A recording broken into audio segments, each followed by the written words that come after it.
Nesta edição, a defesa do salário mínimo profissional é tema da reportagem da semana.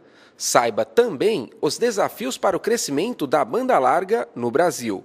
Isso e muito mais você acompanha a partir de agora no Jornal do Engenheiro, versão televisiva. Meus amigos, importante nós falarmos um pouco da banda larga, da oportunidade de uma internet mais rápida, de uma internet em que nós, todos brasileiros, possamos estar usufruindo de uma forma mais ampla, mais apropriada. Eu acho que nós temos que discutir de forma muito clara o aperfeiçoamento da internet, quer dizer, a velocidade que a internet, quais são os ganhos que a internet traz para todos nós. Então, eu vejo um momento bastante oportuno discutirmos isso, tanto aqui no Jornal do Engenheiro, como em toda a sociedade brasileira. Que nós possamos ter vontade política, nós possamos ter oportunidade de ampliarmos cada vez mais esse entendimento da internet, essa oportunidade de todos terem acesso. Então a banda larga é para nós uma realidade.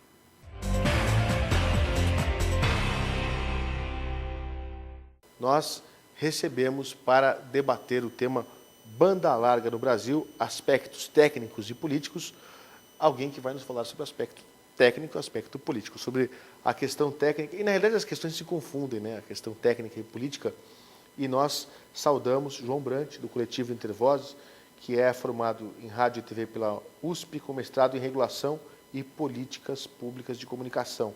É membro da coordenação do Intervozes, Coletivo Brasil de Comunicação Social, e participa da campanha Banda Larga é um Direito Seu. Um prazer receber. Prazer meu. Também saudar o Marcelo Zufo, engenheiro eletrônico, que é professor livre docente do Departamento de Engenharia de Sistemas Eletrônicos da Politécnica. Entre outras áreas, coordena pesquisas relacionadas à tecnologia da informação e defende que a internet deve ser um serviço público e gratuito. Prazer também recebê-lo. Eu vou começar com o João Brant, que é um estudioso da comunicação e acompanha as questões regulatórias, políticas e institucionais, sobre o famoso Plano Nacional de Banda Larga, que há muito se fala no governo. Eu queria que você tentasse explicar para o telespectador o que é esse Plano Nacional de Banda Larga na prática. Olha só, o plano vem de uma constatação do governo em 2010 de que o Brasil estava muito atrasado na questão, principalmente de infraestrutura e conectividade da banda larga. O plano não trata só de infraestrutura e conectividade, trata de outros aspectos, mas o centro está nessa questão.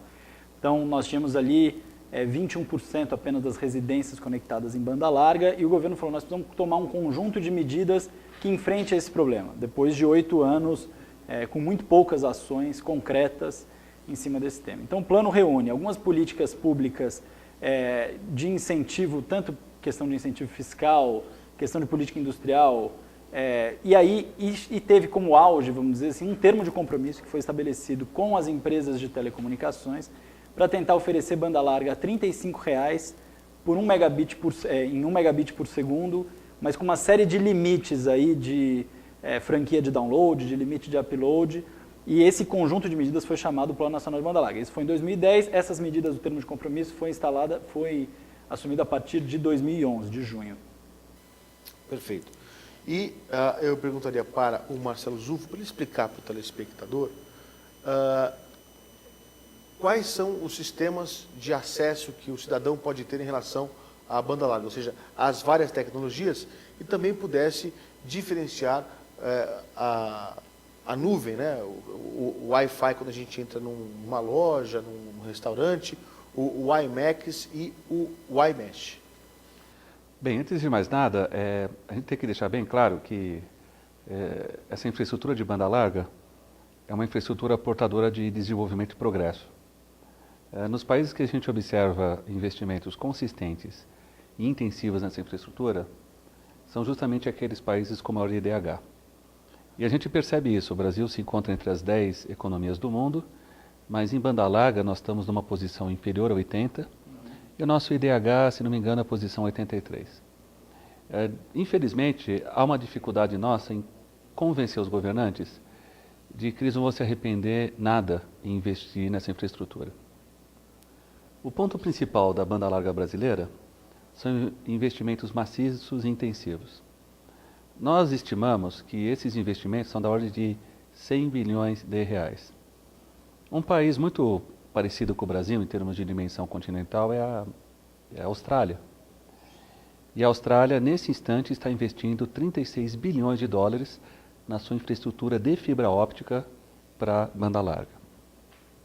Quando a gente fala da nuvem, a gente fala de outras tecnologias complementares, que são aquelas tecnologias de última milha, aquelas tecnologias que levam a comunicação da rodovia para casa, que a gente chama de rua, avenida e estrada vicinal. Essas tecnologias acessórias, como o Wi-Fi, o WiMAX e o WiMesh, são tecnologias complementares que são usadas para ligar esse grande backbone à casa do cidadão comum. Num país de dimensão continental como o Brasil, em que você tem um meio rural muito grande, essas tecnologias são essenciais. O Wi-Fi é a tecnologia que todo mundo conhece. O WiMAX é o Wi-Fi de longo alcance. Essa tecnologia, diga-se de passagem, por lobby de algumas empresas brasileiras, ela está proibida de ser implantada no Brasil. E ela é fundamental para que a gente consiga expandir a internet brasileira no meio rural. E, finalmente, a WiMesh, ela não está bloqueada nem no Brasil, ela está bloqueada no mundo. Também por lobby das grandes empresas que operam a telefonia no mundo, ela está impedida. A WiMesh, ela nada mais é do que a Wi-Fi e o WiMAX dentro do conceito de rede. Você pode montar grandes redes de comunicação com essa tecnologia. Que é, inclusive, indispensável para quando você vai montar os projetos de cidades digitais. Que são as torres com as nuvens de internet, para depois você ter o servidor público podendo se conectar a essa nuvem, né? E na rede mesh, né, cada um dos participantes se torna também um repetidor desse sinal. Um pouco nessa linha de rede que o Zufo estava falando, se torna uma malha interconectada em que você passa a ser não só um receptor, mas um repetidor desse sinal. Você continua ligado no Jornal do Engenheiro. Daqui a pouco, na reportagem da semana, a vitória da Federação Nacional dos Engenheiros em defesa do salário mínimo profissional.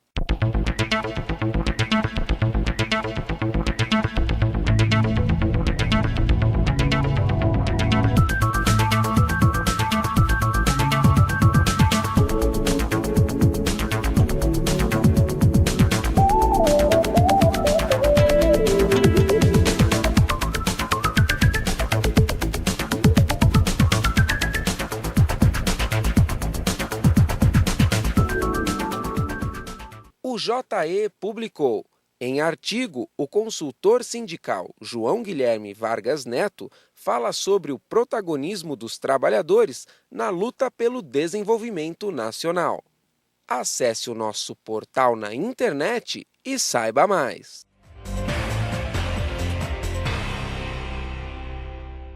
Prezadíssimo telespectador, dando continuidade ao Jornal do Engenheiro. Agora, João Brandt, eu queria que você estabelecesse para o nosso telespectador o que você avalia como avanços do Plano Nacional de Banda Larga e aqueles que e os pontos em que você faz crítica. Você, depois de estudar muito, diz o seguinte: não, esse é um gargalo que não é assim que vai ser resolvido. Olha, para nós o principal avanço foi a disposição do governo em agir sobre essa questão, porque nós tínhamos um problema anterior que era a inação completa em relação a esse tema. Mas, para nós tem um problema de premissa aí, que é o que deriva todas as nossas críticas específicas. A nossa defesa é de uma internet universal, de baixo custo e de boa qualidade. O que significa que ela universal, ela precisa estar acessível em todo o Brasil, e não significa só o problema de áreas rurais, que já é um problema grande, mas também, às vezes, nas grandes cidades você não tem, nas periferias, um acesso à internet de qualidade. Significa você garantir qualidade na prestação do serviço e significa você ter um preço que seja acessível, não só para o sujeito pagar hoje. O Brasil é um dos que mais gasta do seu orçamento familiar com tecnologias de comunicação e informação. Então é um custo, ainda que a pessoa possa suportar, um custo muito alto, um custo que precisa baixar. As medidas para isso passam por um conjunto de estratégias. Uma delas é de fato, fomentar a competição. Mas num país grande como o Brasil, competição só não basta, né? Você precisa, e aí não é só no Brasil, quer dizer, vários outros países foram entendendo que políticas de acesso aberto à rede, aí você vai discutir a questão de unbundling, de interconexão, etc., são políticas essenciais. No Brasil, a gente precisaria estabelecer a seguinte regra: vale para as empresas privadas o regime público de prestação de serviço. O que é isso? Isso é um regime que foi inventado na época da privatização da Telebrás, portanto, ele não fala de estatização, é o contrário, ele fala de uma prestação por agentes privados, mas em que há regras e eu, como regulador, posso impor investimentos a essa operadora. O que isso significa na prática? Um plano de metas e você consegue construir uma rede a partir da estrutura das próprias operadoras. Você está dizendo o seguinte: na prática você está recebendo um quase monopólio para operar num determinado setor. A telefonia, por exemplo, a telefonia fixa opera no regime público. Então, em troca disso, quer dizer, eu controlo as suas tarifas e eu imponho investimentos de universalização. Nós já estamos no 3º plano geral de metas de universalização da telefonia fixa. Na banda larga, o governo optou por não fazer isso. E qual que é o problema que ele esbarrou desde o primeiro momento, lá no janeiro de 2011, quando começaram a discutir isso? As empresas não aceitam que você imponha investimentos a ela num regime privado de prestação. Então, você tem uma ginástica permanente, que é o governo tentando fazer com que elas invistam e, ao mesmo tempo, não conseguindo, tendo problemas legais, inclusive com isso, tem processo na justiça, e você passa a ser um pouco refém das condições que as próprias empresas dão. Então, a nossa defesa era: estabeleça-se um regime público diferenciado, pelo menos nas grandes redes e nas operadoras que trabalham num âmbito estadual e nacional, porque se você estabelece isso no âmbito local, você pode prejudicar os pequenos provedores. E com isso você vai tendo condição de organizar esse setor permanentemente. Então, só para fechar, a nossa crítica da maneira como está o plano, ele não permite que o Estado, os agentes reguladores, a Anatel, o Ministério das Comunicações, tenham um acompanhamento e um direcionamento, por exemplo, dos investimentos para que as áreas não rentáveis e com menos potencial econômico sejam atingidas. É uma espécie de FUST. Seria, por exemplo, uma possibilidade de utilização do FUST. Por isso que o FUST é reservado só para serviços em regime público. A LGT, a Lei Geral de Telecomunicações, diz: todos os serviços que demandem universalização devem ser colocados em regime público. Se o governo reconhece que há uma necessidade de universalização da banda larga, deveria colocá-lo em regime público. E aí, recepcionar esses recursos para universalizar a banda larga, por exemplo. Exatamente. Agora, eu queria perguntar para o engenheiro Zulfo a questão dessas Smart TVs, que são aparelhos de televisão mais modernos que podem ter a conexão com a internet. Então, eu queria que você nos desse, porque nos parece a história do Brasil, Belíndia, né? A Bélgica e a Índia. Então, você tem no mesmo país quem tem uma televisão com acesso à internet e você tem pessoas que não têm nem o acesso discado à internet, quanto mais uma televisão Smart TV. Então, eu queria que você nos contextualizasse como é que hoje no Brasil, quantas pessoas têm acesso à banda larga de qualidade e o que é possível nos próximos 5 a 10 anos com uma política pública mais efetiva. E de que maneira vai impactar a televisão digital na interatividade do telespectador que está em casa, e vai ter interatividade com a internet, mas vai ter a interatividade com as emissoras de televisão também, através da TV digital. Bem, vamos deixar antes de mais nada bem claro que falta um grande backbone nacional. Então, assim, eu diria que ninguém tem banda larga de qualidade no Brasil, quando a gente compara com países de referência. DISI, Coreia, países nórdicos, Estados Unidos e Europa. Então, se não é esse backbone, nós estamos discutindo nada. Na relação da mídia, da TV, isso é uma outra história. O Brasil está vivendo o que a gente chama da segunda revolução do digital, que é a introdução das TVs smart, que são conectadas à internet. Nesse ano, a expectativa é de que praticamente 15 milhões a 20 milhões de TVs digitais foram comercializados no Brasil. Em 2013, todas essas TVs serão smart. Elas serão TV aberta e TV smart. E esse é um caminho sem volta. Então, mais do que nunca, como nós estamos diversificando os meios de acesso à internet, seja através do tablet, seja através do smartphone, da TV Smart e outros meios de acesso, é fundamental que o Brasil tenha esse backbone o mais rápido possível. Quanto mais cedo nós atrasarmos, de novo, nós estamos atrasando o progresso do Brasil, nós estamos atrasando a nossa economia e nós estamos atrasando o acesso da população a novos meios de mídia. Quem faria esse backbone? A Telebrás, que agora está com força total, ou seja, é o Estado brasileiro? Pois concordando totalmente com o João, trata-se na essência de investimentos públicos. Alguns países que constataram que não conseguem acompanhar esse ritmo, é o caso da Austrália, tomaram como política pública o investimento dessa infraestrutura. Ora, se o Brasil pode investir num trem-bala, por que não investir, que é da mesma ordem de grandeza, por que não investir num grande backbone nacional que facilitaria a vida de todos os brasileiros? Trata-se, de novo, de uma dificuldade nossa de convencimento, de eleição de prioridades, de formação de consensos e de tentar explicar à classe política que é o tipo de ação que dá voto, e muito voto.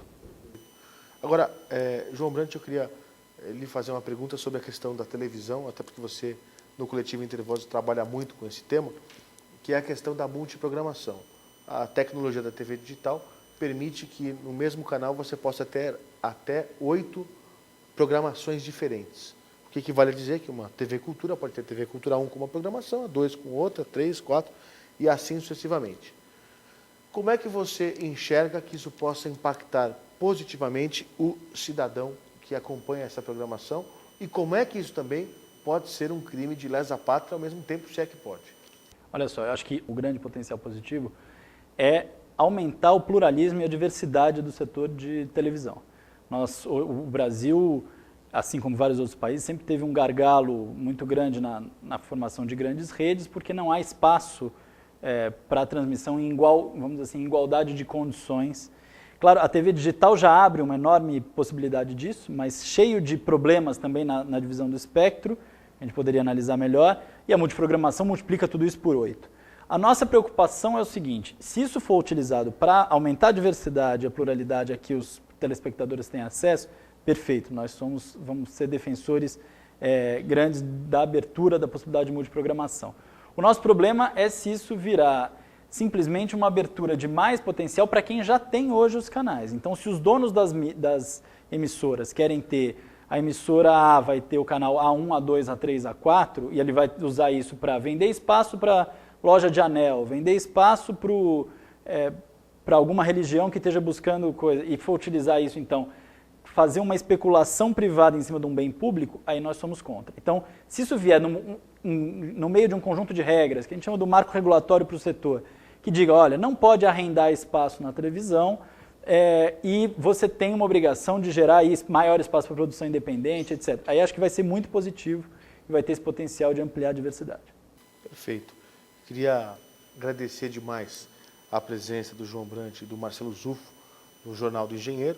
Uma grande satisfação em recebê-los. Eu que agradeço a você e aos telespectadores. Muito obrigado.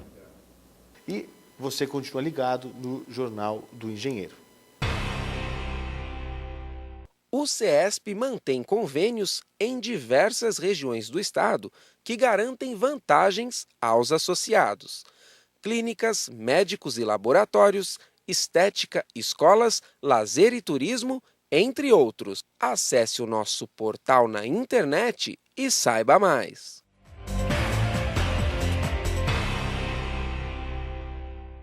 Nesta edição, a reportagem vai tratar sobre um direito garantido há mais de 40 anos, mas que ainda sofre ameaças. Saiba tudo sobre o mais novo capítulo em defesa do salário mínimo profissional. De acordo com o artigo 5º da Lei 4.950-A/66, o profissional da engenharia tem o direito de receber, por 8 horas de trabalho, 9 salários mínimos e por 6 horas de trabalho, 6 salários mínimos.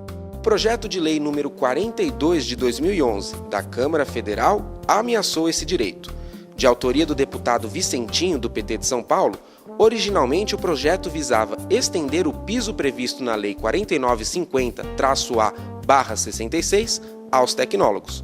No entanto, o texto foi alterado por substitutivo do deputado João Pisolatti, do PP de Santa Catarina, e na prática acabaria com o mínimo profissional, pois propunha que este passasse a ser objeto de negociações diretas com os empregadores.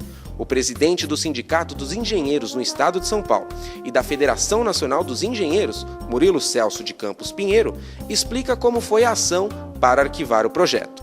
Nós montamos um grupo de trabalho dentro da Federação Nacional dos Engenheiros, esse grupo composto com sindicatos do Rio Grande do Sul, do Mato Grosso do Sul, de Brasília e de Maranhão agora também.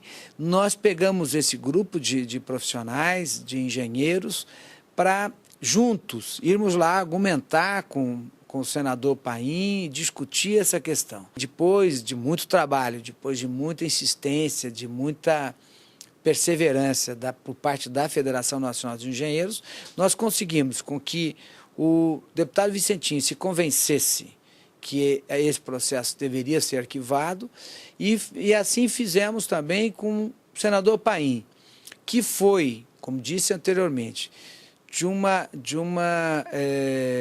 profissionalismo, de uma atitude bastante voltada ao trabalhador e séria, que ele imediatamente pediu o arquivamento desse processo, atendendo ao nosso pedido, e no processo, no pedido de arquivamento, se vocês olharem no próprio documento, o senador Paim cita a Federação Nacional dos Engenheiros por 2 ou 3 vezes. A base dos sindicatos estão alegres, estão satisfeitos, estão confiantes de que a garantia do salário mínimo profissional está evidentemente inserida na luta do movimento sindical dos engenheiros no Brasil, que esse movimento sindical dos engenheiros no Brasil é feito de forma ampla, responsável e de muita luta pela Federação Nacional dos Engenheiros, evidentemente sob a batuta hoje do nosso presidente Murilo Celso Campos Pinheiro. Uma conquista muito grande da Federação Nacional dos Engenheiros, aonde, com muita transparência e realização, nós vamos fazer aquilo que um professor de direito me falou uma vez. O direito não basta estar na Constituição, é preciso exercê-lo. E a gente exerce o direito quando tem cidadania, quando você vai buscar isso. A Lei 4950-A/66 também enfrenta dificuldades no campo jurídico. Uma delas é a ação movida pelo governo do estado do Maranhão, que questiona sua legalidade, alegando indexação ao salário mínimo. Francisco Rezec, ex-ministro da maior corte do Brasil, o STF, produziu parecer que conclui: o salário mínimo profissional pode encontrar, sim, recepção na Constituição de 1988. É a ideia de que a Constituição não apenas autoriza, mas impõe no inciso 5º do artigo 7º, um piso salarial para os profissionais qualificados. Se por um lado o mercado está superaquecido, por outro lado as empresas estão contratando engenheiro de uma outra maneira, como assistente, assessor, analista não sei do que, e não paga o mínimo para os engenheiros. Há muitos anos nós estamos vendo concursos, profissionais sendo contratados sem o respeito à legislação. O entendimento do jurista foi acionado pela Federação Nacional dos Engenheiros. Em palestra no CESP, Rezec esclareceu dúvidas da sociedade. E ficamos muito satisfeitos com essa colocação do ministro aqui, que deixou bem claro o ponto que tem desse problema de falar de inconstitucionalidade por causa de estar indexado com o salário mínimo profissional. Foi muito boa a palestra. Todos sabem a razão pela qual o Constituinte, no inciso 4º do artigo 7º, proibiu essa indexação. É porque o salário mínimo estava sendo usado como indexador de coisas que nada tinham a ver com a remuneração do trabalho, tinham a ver com a exploração do capital. Tinham a ver com aluguéis, tinham a ver com juros bancários, tinham a ver, enfim, com fatos econômicos em nada relacionados a salários. Este trabalho que a Federação vem fazendo, vem dando uma sustentação e dá uma fundamentação básica, jurídica, para a manutenção do emprego. A preservação da lei após a articulação da Federação Nacional dos Engenheiros, refletiu em todo o país. É um anseio dos profissionais de toda a região, a busca pelo salário mínimo profissional, que é nada mais justo para quem estudou e trabalha para o desenvolvimento do país. Então a remuneração é uma coisa que é justa e é reivindicada desde 1966, quando a criação da lei.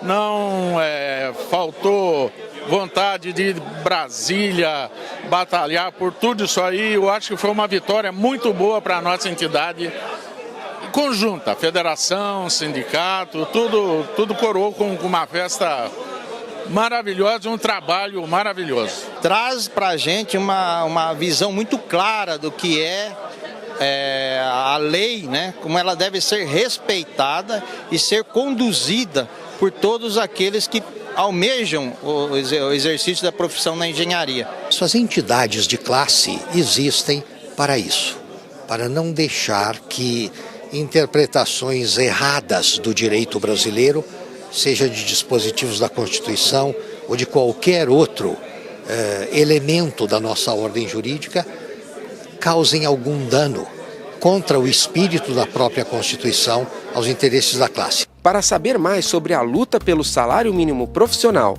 e outras bandeiras importantes para a categoria dos engenheiros, acesse www.cesp.org.br. Associe-se ao CESP pela internet. Juntos, somos mais fortes. Em nosso portal, veja também as notícias mais importantes da engenharia e interaja por meio das mídias sociais.